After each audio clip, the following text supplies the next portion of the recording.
नमस्कार। जय जय श्री सीताराम। तो मित्रों, आज हम जानेंगे गंगा दशहरा के इस अवसर पे गंगा अवतरण की कथा के संबंध में। युधिष्ठिर ने लोमस ऋषि से पूछा, हे मुनिवर, राजा भगीरथ गंगा को किस प्रकार पृथ्वी पर लाए? कृपया इस प्रसंग को भी सुनाएं। लोमस ऋषि ने कहा, धर्मराज, इक्ष्वाकु वंश में सगर नामक एक बहुत ही प्रतापी राजा हुए। उनके वैधर्वी और सव्या नाम की दो रानियां थीं। राजा सगर ने कैलाश पर्वत पर दोनों रानियों के साथ जाकर भगवान शंकर की घोर आराधना की। उनकी तपस्या से प्रसन्न होकर भगवान शंकर ने उनसे कहा कि हे राजन, तुमने पुत्र प्राप्ति की कामना से मेरी आराधना की है, इसलिए मैं वरदान देता हूँ कि तुम्हारी एक रानी के 60,000 पुत्र होंगे, किंतु दूसरी रानी से तुम्हारा वंश चलाने वाला एक ही संतान होगा। इतना कहकर शंकर भगवान अंतर्ध्यान हो गए। समय बीतने पर सव्या ने असमंजस नामक एक अत्यंत रूपवान पुत्र को जन्म दिया और वैधर्वी के गर्भ से एक तुम्बी उत्पन्न हुई, जिसे फोड़ने पर 60,000 पुत्र निकले। काल चक्र बीतता गया और असमंज का अंशुमान नामक पुत्र हुआ। असमंज अत्यंत दुष्ट प्रकृति का था, इसीलिए राजा सगर ने उसे अपने देश से निष्कासित कर दिया। फिर एक बार राजा सगर ने अश्वमेघ यज्ञ करने की दीक्षा ली।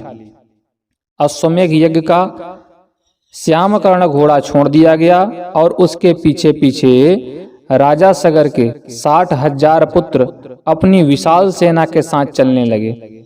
सगर के इस अश्वमेघ यज्ञ से भयभीत होकर देवराज इंद्र ने अवसर पाकर उस घोड़े को चुरा लिया और उसे ले जाकर कपिल मुनि के आश्रम में बांध दिया। उस समय कपिल मुनि ध्यान में लीन थे, अतः उन्हें इस बात का जरा सा भी भान न हुआ। इधर सगर के 60,000 पुत्रों ने घोड़े को पृथ्वी के प्रत्येक स्थान पर ढूंढा, किंतु उसका पता न लग सका।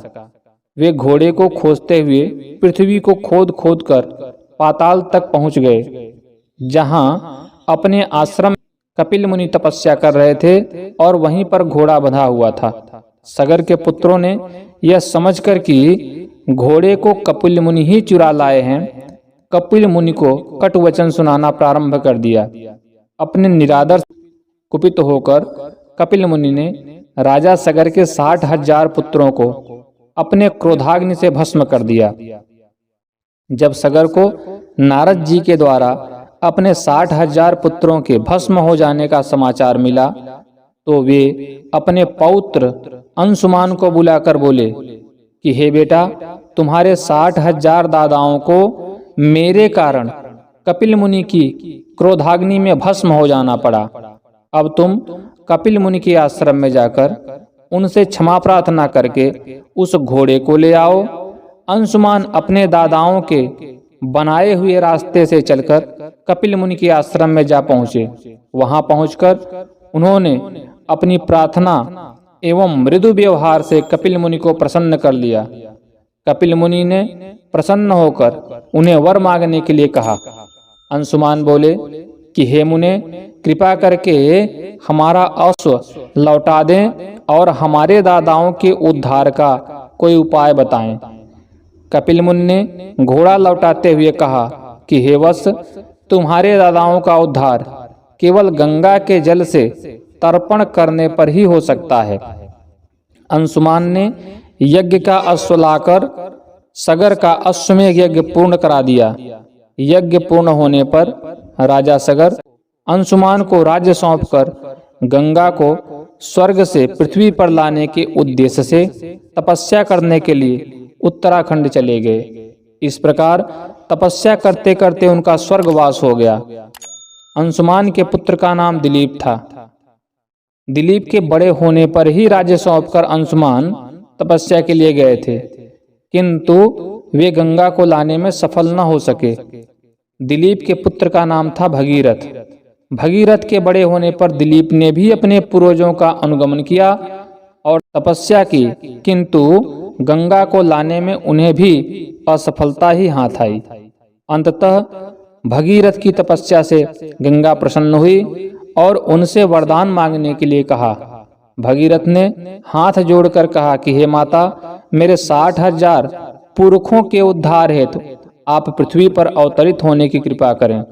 इस पर गंगा ने कहा, हे वत्स, मैं तुम्हारी बात मानकर पृथ्वी पर अवश्य आऊंगी, किंतु मेरे वेग को भगवान शिव के अतिरिक्त कोई सहन नहीं कर सकता, इसलिए तुम पहले भगवान शिव को प्रसन्न करो। यह सुनकर भगीरथ ने भगवान शिव की घोर तपस्या की और उनकी तपस्या से प्रसन्न होकर शिव जी हिमालय के शिखर पर गंगा के वेग को रोकने के लिए खड़े हो गए। गंगा जी स्वर्ग से सीधे शिव की जटाओं में आ गिरी। इसके बाद भगीरथ गंगा जी को अपने पीछे पीछे अपने पूर्वजों के अस्थियों तक ले आए, जिससे उनका उद्धार हो गया। भगीरथ के पूर्वजों का उद्धार करके गंगा जी सागर में जा गिरी और अगस्त मुनि के द्वारा सोखे हुए समुद्र में फिर से जल भर गया। मान्यता है कि यदि ज्येष्ठ शुक्ल दशमी के दिन मंगलवार रहता हो एवं हस्त नक्षत्र युक्त दशमी तिथि हो तो यह सब पापों को हरने वाली होती है। वाराह पुराण में लिखा हुआ है कि ज्येष्ठ शुक्ला दशमी बुधवारी में हस्त नक्षत्र में श्रेष्ठ नदी स्वर्ण से अवतरण हुई थी, वह 10 पापों को नष्ट करती है। इस कारण उस तिथि को दशहरा कहते हैं। ज्येष्ठ मास शुक्ल पक्ष बुधवार हस्त नक्षत्र गर आनंद व्यतिपात एवं कन्या का चंद्र वृषभ के सूर्य, इन 10 योगों में मनुष्य स्नान करके समस्त पापों से छूट जाता है। भविष्य पुराण में लिखा हुआ है कि जो मनुष्य इस दशहरा के दिन गंगा के पानी में खड़ा होकर 10 बार विशेष स्तोत्र का पाठ करता है, पढ़ता है, चाहे वह दरिद्र हो चाहे असमर्थ हो, फिर भी प्रयत्न पूर्वक गंगा की पूजा कर उस फल को पाता है। इसीलिए गंगा स्तोत्र का पाठ भी इस दिन करना चाहिए। स्कंद पुराण में कहा हुआ है, दशहरा नाम का गंगा स्तोत्र है और उसके पढ़ने की विधि सब अवयवों से सुंदर, तीनों नेत्रों वाली, चतुर्भुजी, जिसके की चारों भुजा रत्न कुंभ, श्वेत कमल, वरद और अभय से सुशोभित हैं, सफेद वस्त्र पहने हुई हैं, ऐसे मुक्तामणियों से विभूषित हैं, सौम्य हैं, अयुत चंद्रमाओं की प्रभा से समसुख वाली हैं, जिस पर चामर डुलाए जा रहे हैं, वाल श्वेत छत्र से भली भांति शोभित हैं, अच्छी तरह प्रसन्न हैं, वर को देने वाली, निरंतर करुणार्ध चित्त हैं, भूपृष्ठ को अमृत से प्लवित कर रही हैं, दिव्य गंध लगाए हुए हैं, त्रिलोकी से पूजित हैं, सब देवों से अधिष्ठित हैं, दिव्य रत्नों से विभूषित हैं, दिव्य ही माल्य और अनुलेपन है। ऐसी गंगा के पानी में ध्यान करके भक्ति पूर्वक मंत्र से अर्चना करें। मंत्र क्या पढ़ें?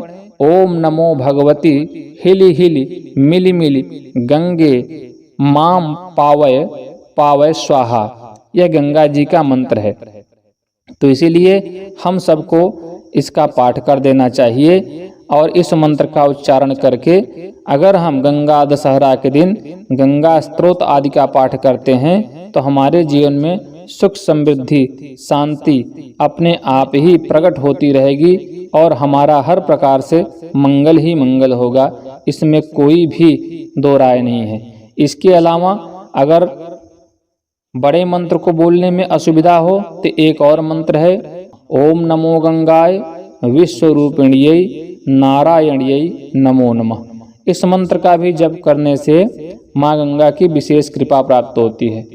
अगर इस दिन संभव हो तो गंगा स्नान करें या गंगा जल अगर आपके पास हो तो गंगा जल में जल मिलाकर स्नान करें या गंगा जल से अपने आप को पवित्र करें, और अगर नहीं संभव है तो गंगा दर्शन कर लें या गंगा उच्चारण करने से भी गंगा स्नान का पुण्य आपको प्राप्त हो जाता है।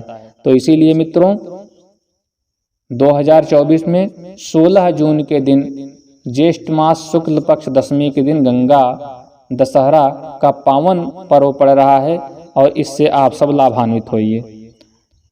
यह वीडियो आपको कैसी लगी अपनी राय जरूर कमेंट बॉक्स में दीजिएगा और अगर चैनल पर नए हैं तो सब्सक्राइब करके बेल आइकन दबा दीजिए। पूरे वीडियो में अंत तक बने रहने के लिए आप सभी का धन्यवाद। नमस्कार। जय जय श्री सीताराम।